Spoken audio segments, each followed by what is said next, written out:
Welcome back, everybody, to Beacon Astronomy Group.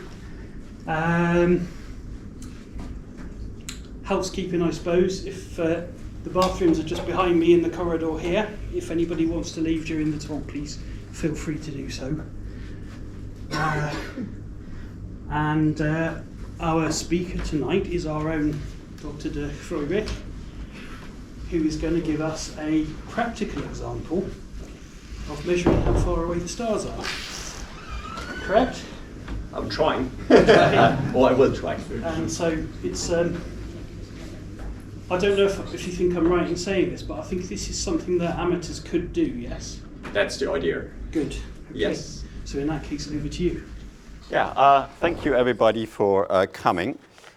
This is the first time I'm giving this talk, so I know some of you have to leave. I don't know for what reason, train, whatever. I will not be offended if you go at some stage. I don't know exactly, it's planned for 45 minutes. Might go a little bit longer, because what I'll try to do is actually explain things properly. So I'm not sure, like it's not school where this is this, learn this, loads of facts. We will try to go through some of the things, how to measure the distance to a star, and we're trying to do it properly. There's some very horrible maths at the end, which we will not do, but it's on the slide so you can get scared and actually come and do a degree to understand the maths. Obviously the question to start with is, why do we care? Right? Astronomy is one of those sciences where the only thing we can really do is we can do observations. We cannot, at least if you do things outside the solar system, you can't go there and have a look. Right? That doesn't work. It's too far away. So all we can do is have a look at measuring things from here and try to understand how things work. And knowing the distance to an object is really, really vital, because if you know how far things are, then you can at least have a look on the sky, how big is it, and from the distance you can then kind of work out how big is it actually in meters. The same, you can measure how bright it is here. If you know how far away it is, you can actually calculate the luminosity. So how much energy does it really emit? And that then helps you to understand how that object really works. So the distance is basically the fundamental property of any star that you have. If you don't know the distance, you cannot really understand much about that object. There are, of course, other ways to measure distances to the stars, but they all rely to some effect on measuring the distance to some stars first. So we've learned a lot about stars, we learned a lot about properties of other astronomical objects, but we only did that by knowing the distance to some objects using that parallax method. Because the parallax method assumes nothing about the star we're trying to measure the distance with. And that is the good thing. And it's basically that first step in what we call the cosmic distance ladder, because we can't use this to measure very, very far away distances. It stops working quite quickly, but we can build up from there on, and that's a whole different talk. Right? We're only going to do the first step. Hence, what the talk will do is we have a look at the basics. You've probably seen that picture, and I tell you why it's mostly crap. Excuse the language. So we'll have a look at the very basics, how the parallax measurement actually works, and we're going to do the maths for it. Or at least I will try to do the maths with you. Some very basic things. We need to see how we measure coordinates of the stars, because we need to see how these coordinates move. And I will basically explain to you why it is so hard, or what it seems very easy, and then you start thinking about it, and then suddenly it seems impossible. But if you think a little bit harder about it, then it becomes possible again. And I will show you that with a normal telescope that most of the amateurs have, you can actually do that yourself. You might need some help with the maths to then take your measurements and convert that into the parallax measurement at the end. But in principle, the measurements themselves, like taking the pictures for that measurement, A normal 10 centimeter telescope is able to do that if you put a camera on the back. So this is kind of the plan. Whenever you Google how does parallax work, you get something like that. I've drew that myself based on what you get. You have the sun somewhere, the Earth is orbiting, it's roughly a circle, let's assume it's a circle. And then what it says is you have a star that is at some distance in front of some background stars. Then if you're on one side of the Earth's orbit, then it gets projected somewhere on the sky. You can measure its coordinate, and then you wait for half a year. You're on the other side of the Earth's orbit, so you've changed your position. And then again, if you look at that star, that gets projected at a different position. And what you're trying to do is you're trying to measure this angle here, the parallax. How far has that star moved? Right, we can do that. If I use Tim as an example, he's the nearby star, and I'm standing here, right, and he gets projected to the lady there in the white coat. And if I move a little bit over there, then it's you who is behind, right? And if I know how far I have moved, and I'm assuming you two are very, very far away at infinite distance, I can measure that angle that I see between you and you, and with a little bit of maths, I can work out how far away Tim is, right? Obviously, in the example here, I could just walk to him and count how many steps I'm taking, but that is the problem. I can't do that for those distances. The first thing I need to say is, well, there's always kind of, it gives you dates, September and March. Well, what if the star is down here? Right, so whenever you see this with dates, it's nonsense. These dates don't matter.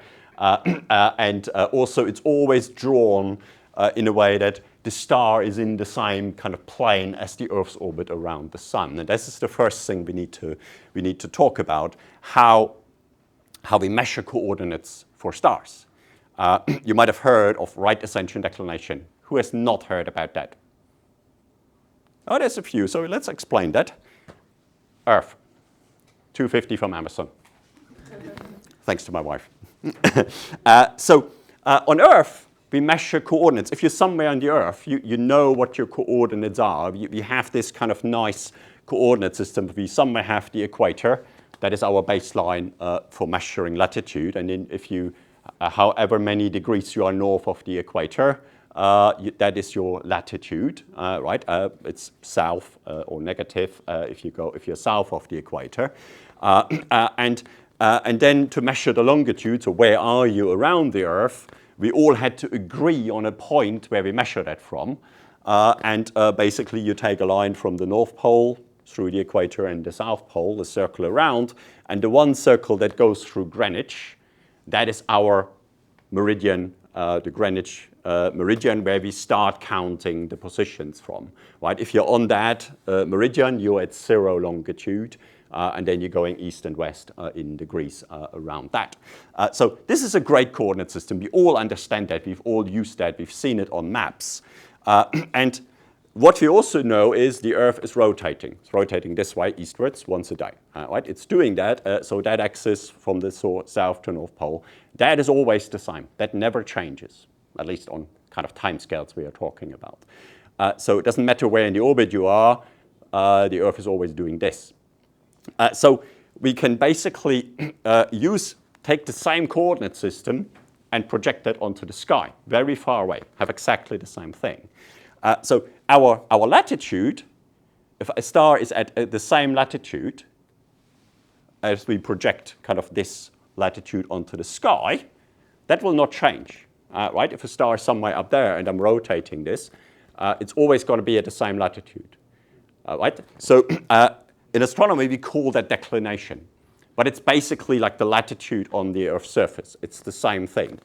So a star that is at 50 degrees declination, that is basically if you stand at 50 degrees latitude and you look straight up, once a day that star is right above you because it's at the same declination as your latitude. Right? If you stand on the North Pole and you have a star that is at the declinations 90 degrees, that is always over your head, because you're not moving, right? All the stars up there never move.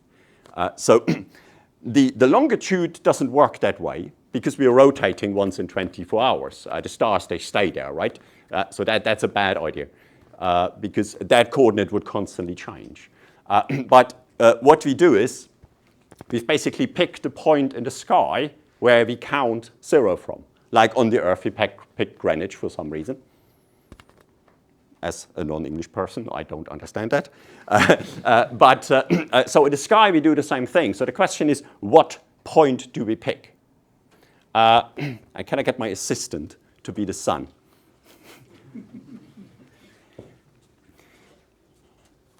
If you go somewhere there, be the center of the solar system, right? So we all know that all the planets, and we only look at the Earth is orbiting around the sun.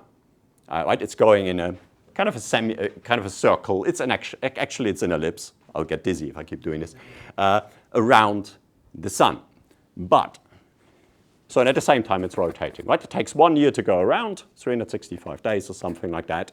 But the Earth is not orbiting around the sun like that. It's going at an angle, right? So it's tilted. That angle is about 23.5 degrees. We call that the obliquity of the Earth. Doesn't matter what the name is. But that axis basically stays stable. So at this point, if you live on the northern hemisphere, what time of the year is that? Winter, right? Sun is south of the equator. If I happily orbit around with my Earth, and I'm here, what season is that?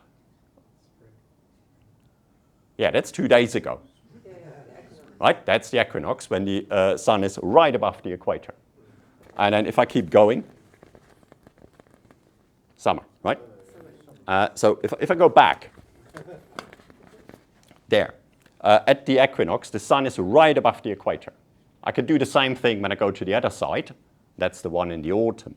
So there's 2 points where the plane of the Earth's equator cuts through the plane of the Earth's orbit. One in the spring at the equinox, and the other one in the autumn. And it's the point at spring that we pick. If you draw that line onto the sky, that is the point. Thank you. Where we fix our coordinates. Right. So from there on, we count our coordinate 0 point. And this is what that plot basically shows you. You have the Earth here in the middle. This is the equatorial, or what's called the celestial equator. You take the Earth's equator, you project it onto the sky. That is nice and constant. This is the celestial pole, so this is the position right above the North Pole. The sun will basically go again in a circle around that celestial sphere, but at that inclined angle. This is the direction the sun is moving, or the Earth is moving around the sun, and it has that inclination of 23.5 degrees. So when we measure these coordinates, where the objects are on the sky, the stars we're interested in, our coordinates are basically how many degrees north or south you are from that celestial equator, the declination, and from that spring equinox point, how many degrees around have you gone? That is our longitude. So these are the 2 coordinates. The longitude, we call that right ascension for some reason. All the astronomers like funny names. But basically, the latitude is the declination, the longitude is the right ascension. That is what we need to understand. But the motion of the Earth around the sun happens in this plane. So, and that is the first thing that even many of the students kind of have that logical error when they think about this, that they think the change is in that right ascension declination coordinate system. Both of these coordinates will change, but the amount of how they change, that depends on where things are on the sky. So the actual direction of the parallax motion is in the direction of the motion of the sun on the sky, so in the ecliptical plane. So a better way to basically draw this picture is you draw the direction to where you count from the 0 coordinate from. And then in the school books, you always get this equation. They tell you that, right? Once you measure this angle here, that's defined as half of the change in the position. That is what we call the parallax. It's defined as half the angle. That is, if you take 1 and divide that by the parallax angle, you get the distance. Now, it seems very simple, and we're going to derive this. I'm going to do the maths with you. If it hurts, it hurts. We'll do that. But the first thing you notice is you have to measure the parallax in this unit arc seconds. Right? So how do we usually measure angles? Probably degrees, right? Kind of most sensible people use degrees, where 90 degrees is a right angle. So again, why is that sensible? A full circle would make 360 degrees. It's a terrible number. Could be 100. Makes it much nicer to do things. But it's 90 degrees for some reason. It probably has to do with 90 and 60 and stuff being divisible by a lot of numbers without any rest. But each of these degrees is then separated into smaller units. So each degree has 60 arc seconds, and each arc second, 60 arc minutes, sorry. And each arc minute has another 60 arc seconds. So the measurement is typically very, very small, of the order of 1 arc second or smaller. It's a very, very small angle. So to give you an idea, if you move me, if you make me a tiny bit taller, make me 2 meters high, I'm not that high, but if you move me 400 kilometers away, I will have the height of 1 arc second. Right? It's a very, very small angle. So it's the same as the 2 car lights being 400. If you move a car 400 kilometers away, the 2 lights are 1 arc second apart. So it's a very, very small angle. And then if you do that, if you take this ratio, 1 divided by the parallax angle in arc second, you get the distance in this astronomy unit called parsec. And it's this number. It's about 200,000 astronomical units. The astronomical unit is the distance from the Earth to the Sun. Right? Let's assume we know that. We can make another talk how to measure that. But let's assume we know that. So it's about 150 million kilometers or so. Right? Basically, then you get the distance in these units. And again, why is it that weird number? In school, you probably get told, oh, if you are that many astronomical units away, you see the Earth's orbital radius at an angle of 1 arc second. Well, that's clearly there, but that is not the reason why it's that number. And we can do the calculation. So now comes the bit with the horrible maths. Not the horrible one, the easy maths. Right? Let's have a look at that triangle here. Right? From the Sun to the Earth and the star, where we want to measure that angle. So if you have been to school, you know there's something called the tangent of that angle. If you don't, doesn't matter. I can call this Bob, or Fred. There's a Bob in the room, right? But it's just a definition, what you call the tangent of an angle. If you have a right angle triangle, like this one, there's a right angle, 90 degrees, then the tangent of that angle that is opposite the short side is simply defined as the short side divided by the other short side in that triangle, right? This line here is the longer one in the triangle, right? It's the side opposite to the angle divided by the shorter one. That is defined as the tangents. And we can just write this down. We could rearrange this by multiplying by the distance and then dividing by the tangents, and then we get the distance is 1 astronomical unit divided by the tangents of the angle. That's not what we have written here. So there's something that we need to change. And the first thing is, you might know that from school, these trigonometric functions, sine and cosine. As you always do, you measure things in degrees. Now, all the mathematicians and physicists, they don't like that because it's a horrible unit. We measure things in radians. Who does not know what a radian is? Everybody knows what a radian is. You don't know. You don't know. Good. So basically, what the physicists do is, if you have this angle here, whatever it is, it's about 45 degrees, right? The way I've drawn that. What you do is, you take a circle that has a radius of 1 unit, And then you draw that angle in here. And if you want to know the angle or in the units of radians, what you do is you ask, if I have that angle here, how far along the circumference do I move? And that is the measurement of that angle in radians. And what we know is once you go once around, that is exactly 2 pi. And that comes from the definition of pi. If you ask people what's pi, they will tell you, oh, it's 3.14. No. Pi is the ratio of the circumference of the circle divided by the diameter. That's the definition of pi. It turns out to be 3.1 something, right? So basically we're asking how far along do you go? That's our measurement. So these 2 pi is the same as 360 degrees. Oh, sorry. Maybe they just go to the bathroom. Now, what we do know in these triangles, the stars are very, very far away. Right? So the angle P here is very, very small. Right? So, and I put that again in a circle with a radius of 1. Now I get a very flat triangle. And that turns out to be one of those right-angled triangles, because I'm very, very close to the start of the circle. Right? It's a very large, can't reach there, triangle. So what you can do is, you can look, what is the tangent of that angle measured in radians? Well, it's the ratio of this side, which is now how far along the circumference have I gone. That's the angle itself, divided by the length of this, which is 1, because I'm nicely in that triangle.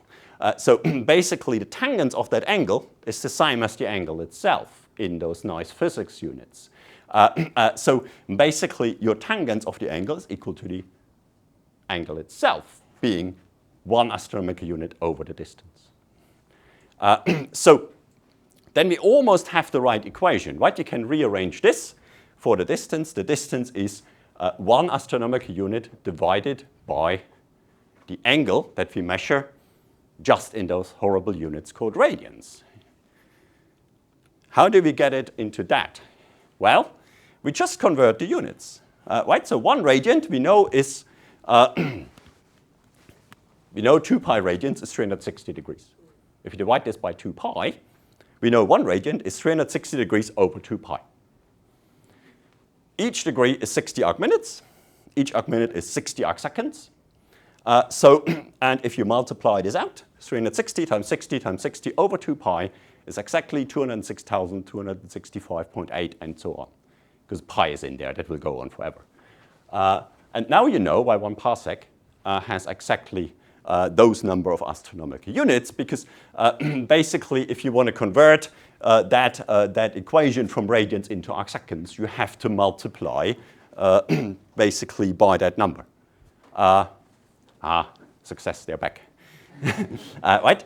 So basically your equation for the distance turns out to be this number, which you can calculate, astronomical units over the parallax angle, and now it's measured in arc seconds. And that's where that equation comes from. So that's all the maths that we're going to do. Thank you for staying. Right? So now why is this difficult? So the closest star is Proxima Centauri. The parallax of that is about 3/4 of an arc second.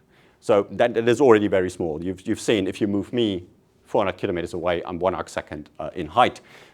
So put me at 500 kilometers. That is kind of the angle you need to measure, and that's the closest star. So for anything that's further away, that is very difficult. So we need to measure very, very small angles. And so the question is, how can we do this with a normal telescope? All right? Does that actually work? You all have heard of the Gaia satellite, I hope. Or many people who are interested in astronomy have. It's a price tag of about $1 billion US. And it was built for the sole purpose of doing this for a lot of stars in our own galaxy, to make these measurements very, very accurately. So the question is, how accurate can we do this with something that's a little bit less expensive than $1 billion US? And we'll see you can do this reasonably accurate. The first point is you need to take pictures of the stars, right? You need to measure where they are in the sky. So you stick a camera on that. Now, most cameras like ours, well, all cameras do have these pixels where basically light hits the camera and you count how many photons hit your pixel. And most cameras have pixels where the projected size of these pixels on the sky is about 1 arcsecond in size. You can't make them much smaller. And then, well, if a photon hits the light in this corner or that, well, it's in that pixel. You don't know after the photon hit your pixel where the photon had hit your pixel. Right? You know it's somewhere in that 1 arcsecond, but you don't know where. And you have no way of finding out ever out. So that's the first question is, well, if my pixels are 1 arcsecond, how can I measure where the star is better than 1 arcsecond? That is the first question. So let's have a look. This is how this looks. This is actually a picture of the star we're measuring the parallax for with our telescope. And you see the pixels. So the first thing you notice is, and not all the light is in 1 pixel. So there's some sort of distribution. So the inner 4 pixels are very bright, roughly the same. And then, so it looks like the actual center is roughly in the middle between the 4 pixels. Hence, in principle, you get something that looks like that. If you cut that through, your intensity distribution looks a little bit like this. And what the astronomers like to do is they measure, they go to the middle, they go to half the height of that peak, and they measure how wide this is. We call that the full width half maximum. And that, in most of the pictures that we have, is about 3 arcseconds on the sky. So way bigger than the pixels.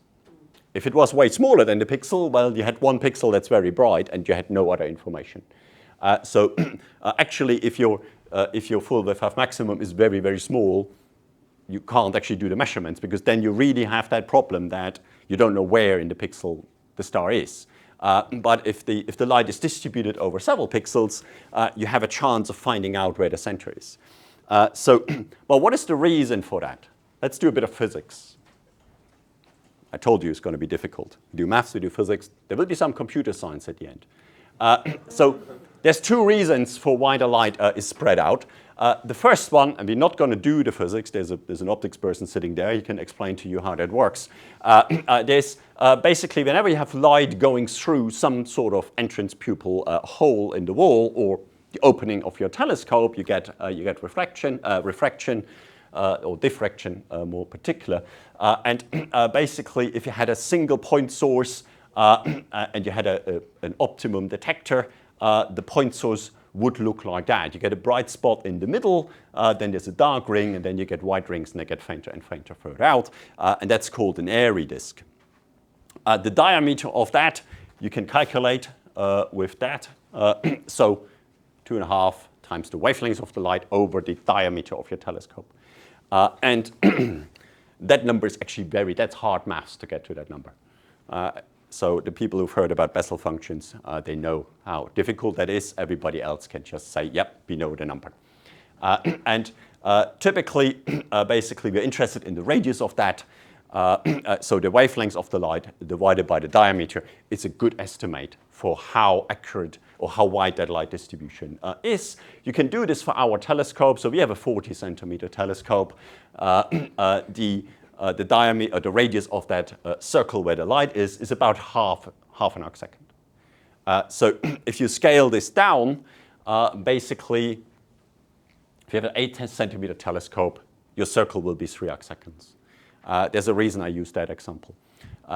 So most of our images, like this one, has about 3 arcseconds wide, but we have a 40-centimeter telescope. So an 8-centimeter telescope will give you that limit of 3 arcseconds. Right? So if your telescope gets smaller and smaller, that disk will get wider and wider. But for 3 arcseconds, an 8-centimeter telescope is completely sufficient. Now, so we've calculated this. It should be half an arcsecond. That's a physical theoretical limit, which is always right. So why is it 3 arcseconds? Right? Our telescope is bigger.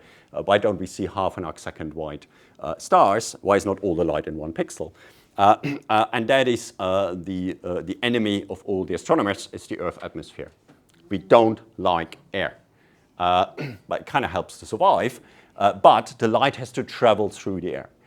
So the air is turbulent, so along that path your light is traveling. There's typically changes. Every photon that comes goes through a slightly different bit of air because air is moving, and the air will refract the path of that light slightly. So it's a tiny deviation you get. So every time the photon travels from air that has one density to air that has a different density, it gets a slight deviation. So it goes in almost like a zigzag path until it hits your telescope. And every photon does that in a slightly different way. And that is what we could typically call the seeing. It's the turbulence in the Earth's atmosphere which causes that. And on a good side, if you go to Mauna Kea, then the full wave maximum of that, which is caused by purely the Earth's atmosphere, is about 1 arcsecond. That's an excellent side. If you're somewhere where we are, on sea level, doesn't help anyway, that is about 3 arcseconds. You don't get much better seeing than that. So we had a couple of nights with 2.5 arcseconds, but 3 arcseconds is a really typical good night in the UK. And that causes this light distribution. It's the turbulence in the Earth's atmosphere which causes that. And so these are the two reasons. And because the seeing here is about 3 arcseconds, that means if you get a smaller telescope, you're not making your pictures worse. Because that physics limit from the airy disk, that is always smaller than the seeing until you get to about an 8 centimeter telescope, sorry. Basically, once you have a telescope that's bigger than 10 centimeters, it's the Earth's atmosphere which causes the problem in how sharp are your pictures. Everything below that is your telescope. Well, what we do is, to find the center of that light distribution, we basically use some form of a function to find the center. We use a normal distribution or Gaussian distribution. If you used to live in Germany about 20 years ago, there was a 5 German mark note that had the actual equation on it. Because Gauss was German, so we had a banknote with that. I couldn't find one at home. I know I have one, but I couldn't find it. But basically, what you do is you take your pictures and you fit a function to that to find the center. And you can do that way more accurate than 1 pixel. And we'll see when I show you the results how accurate that actually is. So the pixel size is not the problem, right? We fixed that. And we've seen a telescope bigger than 10 centimeters is good for that. So now, how did I come up with actually trying this? So about 5 years ago, April 22nd, 2020, that was 30 days into lockdown, if people remember. It's not that we got bored, but I took a picture of this star called Wolf 359. The people who watch Star Trek know about that. We didn't find any of those. For everybody else, let's ignore the joke. It's that star. This star is the 5th closest system to Earth. It's about 2.4 parsecs away. And I didn't try to measure the parallax for that object. The reason we took a picture on that day was because the next day it was cloudy. But on the next day, the New Horizons space probe, the thing that went past Pluto, took a picture of exactly that same star. So basically, that's a picture on the left, the one that looks terrible, because it's a multi-million-dollar space probe, compared to our 40-centimeter telescope. But at that time, New Horizons was about 45 AU from the sun. Right? So you had a huge baseline. So the pictures are basically taken on at the same time, one from 45 astronomical units away, and one from here. And you can see how that star has changed position, apparently, right? So those 2 stars and the bright one, that triangle here, that's the same distance. If I go over here, it's a little bit blurry, but the star should be here, but it's over there. So that distance from that star to here is almost double. And that is simply because the space probe is 45 astronomical units away from us, and it's in the right direction, so it's not 45 AU towards the star. That would not work. Right? So this was simply kind of some stunt they did with the New Horizons space probe that was planned way before lockdowns happened. They didn't do this just to keep people entertained. But that basically tells you if you have a huge baseline, then this is easy. Right? You can see that very, very well. But we don't. We have a 2 astronomical unit baseline. So we basically thought, OK, let's try this ourselves. And the initial idea was we had a new third-year laboratory where students were supposed to do some astronomy experiments with data. And I had that kind of brilliant idea. You can ask the student if it was brilliant. To measure how fast two stars actually move across the sky. Because this is the second problem. Most of the stars which are very close to us, they're not fixed on the sky. They're moving. They're moving at a constant pace, which we call proper motion across the sky. Barnard star is the worst one of all of them. That's the second closest system, so that's just a bit further away than Alpha Centauri. It's at 1.83 parsecs. And that star has a huge proper motion. So every year it changes its position by 10 arc seconds. That's the fastest star we have on the sky. All the stars move at some pace. So they move relative to the sun, typically at a few kilometers per second. And so depending how far away they are and which direction they're actually moving, all these stars move slightly. Typically, a star will move by maybe 0.1 arc second per year. That's why you don't notice that. That's why the Greeks never noticed stars moving. But some of the nearby things, like Barnard star, they move very, very rapidly. The Greeks didn't find that one because it's just too faint. It might be the second closest star, but it's a 10th magnitude object. It's very, very faint. But basically, you can see every 10 years how far that star moves across the sky. And I basically thought, we measure this, the position twice, 4 months apart. It will move 2 arc seconds. That's challenging enough for the students to measure the proper motion. But then you have the problem if the star has that proper motion and it does the parallax motion at the same time. So you always get a combination of those two movements, right? The parallax motion is periodic, so once a year the star makes some sort of ellipse on the sky depending on where it is. So if it's directly above the North Pole, it will basically go in a circle, projection of the Earth's orbit. If it's in the ecliptic plane, it just goes right and left by its parallax angle. And anywhere in between, it's some sort of ellipse. But on top of that, it has that linear motion, right? It's going at certain speed in our coordinate axis in that right ascension and declination. So you have to basically deal with both things at the same time. So these are two pictures of Barnard star. The one on the left, you have the date there, 23rd of May, the 24th of May, 2023. That's the star. I drew a circle around that so you know where it is. This picture is the first image we have taken of the system this year. My dad's birthday. And the star's here. The circle is in exactly the same place. Right? So the star is has moved for 2 years. This size, this is 1 arc minute. This is quite a lot. Right? It moves 10 arc seconds per year. It moves almost a third of an arc minute. And you can believe me that this is about a third, right?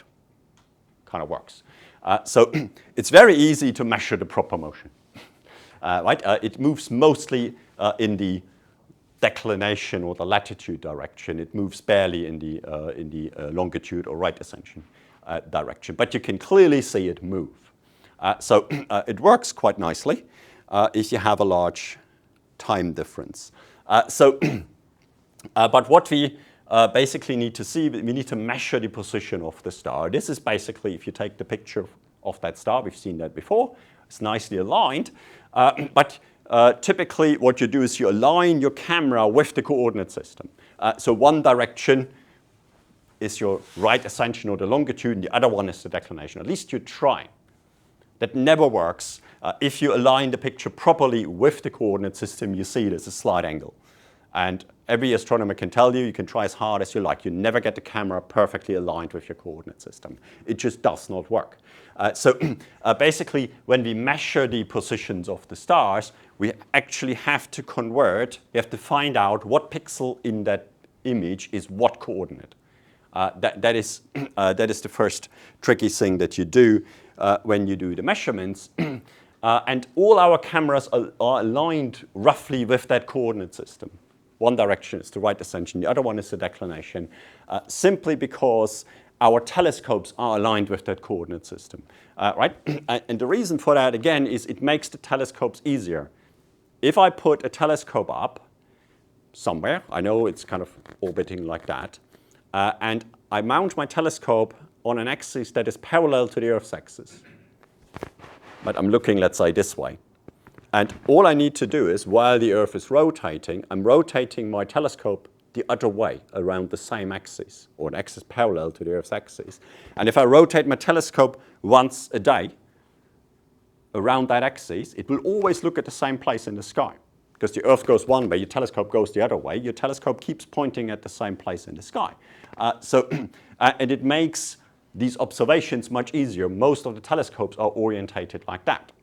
So your camera is orientated with that, your telescope's orientated with that. But remember, the motion of the parallax on the sky goes in the ecliptic coordinate system, because that's where the orbit of the Earth goes. We have that problem, but these are just two coordinate systems. And to get from one to the other, you just rotate it. Right? If I take this axis and I rotate it by 23 degrees, they are the same. It looks easy, the maths is just horrible. It's actually quite simple, but what you in principle just do is rotate your coordinate system. There's a mathematical operation for that, which we're not going to do. I'll show you the equation. You can get scared home at the end. So how do we do this? Okay, we take a couple of pictures of your star. So what we decided at the beginning is, well, we just take 2 1-minute images in the visual filter in the green light for our star, and we do this every couple of weeks or months. Right? You're trying to map how does the star move over time. And every time we do that, we basically take 5 images, just in case one of them isn't really right. Right? Sometimes you get cosmic rays hitting your detector right where your star is, and then you can't do much with it. So you can do some basic data reduction, or you have calibration frames, all sorts of things. You don't need that. The star is very bright. All you're interested in is really where is it in your picture. So it doesn't really matter if you do all this fancy calibration frames, but you can do that. Then you need to find out, you have these pictures here, which pixel is what coordinate. You don't have to do that yourself. There's software for that. The people who've used that, it's called astrometry.net. What? It's very easy. There's a website. You upload your picture, and it sends the picture back with the coordinates attached. It's brilliant. Then you move your cursor around, and the cursor will tell you, oh, this is where I am. This is the right ascension declination. It's really nice. There's a lot of maths to do this, but it is all easily solvable on the internet. So that software is really your friend. Then you need to find, basically, the position of your star. Right? There's some software you can use that finds the exact center of your star in every single picture. That's basically what you're after. What's the position over time? Over all these pictures for maybe 2 years, what's the position of the star you're interested in? And it turns out one of the things you need to do is you need to measure the position of some other stars around that star as well. Because this solution here, while it is very good, it's not good enough. And I can tell you what happens if you don't do that. Basically, sometimes this is off by, maybe 0.01 arcsecond or something like that, or even less. But you're trying to measure very accurate positions. So the coordinate systems that come back are sometimes slightly off. But what you can simply do is you find 10 stars which are equally bright to the one you're interested in, and you find their position on every picture as well. And the assumption is they're far away, they don't move. And what you then do is you calculate the average position of all these stars, and you make the assumption that should be the same. But the 10 stars on average, they will not move. If that average moves, well, then you know your star also moved by that amount, and then you correct for that for your actual measurement. So that's not difficult to do. It's just a little bit of tedious calculations. And then you do the hard bit. Right after that, you basically have the position in right ascension and declination for your star at all these moments in time. And from that, we want to know what's the parallax and what's the proper motion. It's those three things we want to work out. That's what I call hard maths. It's not hard, it's just horrible. The first thing we can do is let's just get just that proper motion. So how far does the star move? So what you could, for example, do is you could take the measurements of the position of that star always at the same time. Right? You wait exactly a year. Of course, it's going to be cloudy the next time you try that. But if within a year or so, a couple of weeks, a couple of days, the star is not going to move. Right? It's not going to move because of the parallax. If you roughly do this, so the star we're interested in, if you do this, what is it now? March, April, May, in June, that's when you're in that situation, the way the star is placed on the sky. So if you look at the star in June, every year, and you measure where is it, right? You have your right ascension, we call that alpha, and the declination, and it's the change in the position you're interested in, just how far has it moved over time. Then basically you can work out the speed. Right? The speed the star moves is the distance it had traveled over the time it takes to do that. Right? That's the definition of speed. So basically, you have this. It's kind of a linear equation, right? The change in position is proportional to the time and the speed we are after. That proper motion. We call that mu in both of the axes. So if you've done A-level maths, you heard about linear regression. That will work. You can do that yourself. So that is quite easy. The problem comes when you do this at times which are not the same, and you also have to consider the motion of the star with the parallax. But first we can just look at that. I forgot this slide was in. So this is the time of the observations in days from some zero. And let's just look at the blue line. The blue line is the declination of the star. So the blue points is where the star was on those times. And you can see it moves quite a lot. Right? This is in arc seconds. It started at -10 arc seconds, and now, kind of almost 2 years later, it's at +7 or 8 arc seconds. Right? It moves 10 arc seconds per year. So 365 days is 1 year. Roughly works. And basically, the speed is the slope of that line, right? The speed is the distance traveled divided by the time it takes. That's the tangents of that angle down there. We talked about that before. Basically, you can fit a straight line to this to get the proper motion. You can see it's not a straight line. It's slightly wiggly because it's also doing the parallax motion. In declination, in right ascension, that's the other motion. You can see it's slowly going down, but this up and down, that is much stronger. This is from the parallax. So the proper motion of that star in the right ascension or the longitude direction is not very high, so you can very nicely see the parallax. How does the equation look? Well, in principle, it looks like that. You just add a term. Pi is the parallax. I couldn't use p like in the thing because there's a large p here, and it would confuse people. But this is the parallax angle, that angle we are after. And the equation looks quite nice. You have these numbers here, p and q. But the problem is, and I told you it's horrible, those two values, they depend on time.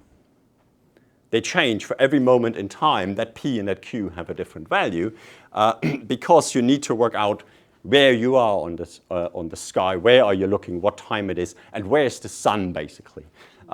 So the values for p and q, that's the bit you can run away scared, are this. And what it basically contains is just that rotation of the two coordinate systems into each other. You have that angle epsilon here. That's your 23.5 degrees. That's where that comes in. Then you just need to know where the star is. That's the position of the star on the sky. There's alpha and delta 0. And the time dependence is that lambda. That tells you where along the ecliptic is the sun. Because that tells you the time of the year. How far away is the sun from the star we are looking at? Basically, if you put this in there, in here, and there, then you have these two horrible equations. You're trying to fit these numbers. If you don't have this, you can fit each of these two proper motions separately. But now we have the same. We have the parallax we have in both. So you need to be a bit more clever of how the computer solves this problem. It's an optimization problem. You're trying to find the best value for the parallax and the proper motion to fit your data. So you learned that in one of the numerical methods courses at university. I hope you do. You don't do that in your course, but there is one for some of the students, some parts of the degree. Now, results, last couple of slides. Does it actually work? Now, on the x-axis is our right ascension or the longitude of the stars. On the y-axis is the declination for the star. And the black points are our measurements. That's where the star was at the different dates for the observations. There are error bars on them. You can see some of them up here. And you can see how small they are. From here to here is 1 arcsecond. That's one of our pixels. Right? The uncertainty in the position in that direction is tiny. Right? It's a tiny fraction of the size of the pixel. The seeing is even worse, right? It's 3 arcseconds. The seeing is wider than the picture is wide. Right? So the position measurement is very, very accurately, if you fit that function to the distribution of the light to get the center, and then do that correction of, do my the other stars move as well? And if so, correct for that effect. So in red is basically what we find is the best fit to the data. This is according to the measurements, the most likely path the star really takes on the sky. And you get these values. Have a parallax of about 0.55 arcseconds. The proper motion in right ascension, the short one here, is about 0.8 arcseconds per year. In declination is 10.37 arcseconds per year. So that's mostly going north-south, that star. The blue line is basically, if there was no parallax, that's what the star would do. That it would move in that straight line. It's just the proper motion on the sky. In green, this is by removing the proper motion from the star and just seeing what does it do, what's the parallax motion. Right? You get this ellipse. It is stretched in this direction by a factor of 10 to make it visible because this axis here is quite large. So that the real size of the ellipse in this direction is 10 times smaller. But it actually works because this axis is about 10 times longer than that one. So the star will go in this ellipse, which is basically just a projection of the Earth's orbit around the sun. And you see in green are all these measurements. Right? You can see they closely match, and some of the error bars here are very, very small. And the reason, why are the error bars so big on those two sides? Does anyone have any idea? Other than the weather being bad, which is not the case. No, it's simply, when do you do these measurements? These measurements here are done when the Earth, if the star's over there, we are here. When the star's over there, and you're basically right on line between the sun and the Earth, the star's over there, then you can take these measurements at midnight. The star is very high in the sky usually. Now, but you want to know the parallax, right? This is basically twice the parallax. So you want to do this measurement here and over there. If I do the measurement here and the star is there, if I do this here, well, it's sunset. So it's not dark enough. So I have to wait. If I'm doing this at midnight, I'm looking at the horizon, so that doesn't work either, right? The star is not high enough in the sky. So you have this kind of semi-twilight measurements where the sky is very bright, the object is low in the sky, that causes a lot of turbulence, and your seeing goes down. The same happens on the other side. So the way to beat this is you just do a lot of measurements and then hope for the best that they all, on average, align. Now, so these are our numbers. There's an error bar that comes with it. That's the uncertainty of the measurement. It's in the third digit. That's not bad. So it's probably a bit too small. But how does that now compare to what Gaia does? What are the Gaia values? Right? Gaia cost £1 billion. I we paid £100,000 for the observatory. So Gaia gives you 0.54698. That's not bad for the parallax. The Gaia error is in this digit. But the errors of Gaia are a factor of 100 smaller. That's why it's so good. That's why it's expensive. It's 100 times more accurate than what we can do with a small telescope from the ground. But it's certainly not 10 times more expensive. So that doesn't scale that way. So we can basically do this. We can calculate the distance based on the Gaia parallax, 1.8282 parsec. Our parallax is 1.8248 parsec. So the difference is only 0.2%. That is basically at that distance, that's about 400 astronomical units. That's not bad. Remember, 1 parsec is 200,000 astronomical units, right? So that distance is about 370,000 astronomical units, and the uncertainty is about 400. That's not bad. So 0.2% for the parallax. The proper motion, again, you can see this number is slightly different, 0.8016, and we get a 0.811, so about 1% off. But again, that's not a bad measurement. If you get a measurement within 1%, you're usually quite happy. For the declination, it's very, very good. Again, 0.1%. So the error bar is very, very small, right? So it works. You can do that. The maths is a bit tricky, but I think everybody with a telescope that is bigger than 10 centimeters and a camera, where the pixels are less than 3 arcseconds, can in principle do that. So if someone wants to try this, we know it works. So we have now measured, we've started to measure about 10 or 12. I don't know, how many is it, Ben? Do you remember? Yeah, so we started that for more nearby stars. So there's enough nearby stars where the parallax is bigger than 0.2 arcseconds. And hopefully by the end of this summer, we have enough data that the students can do that as a project.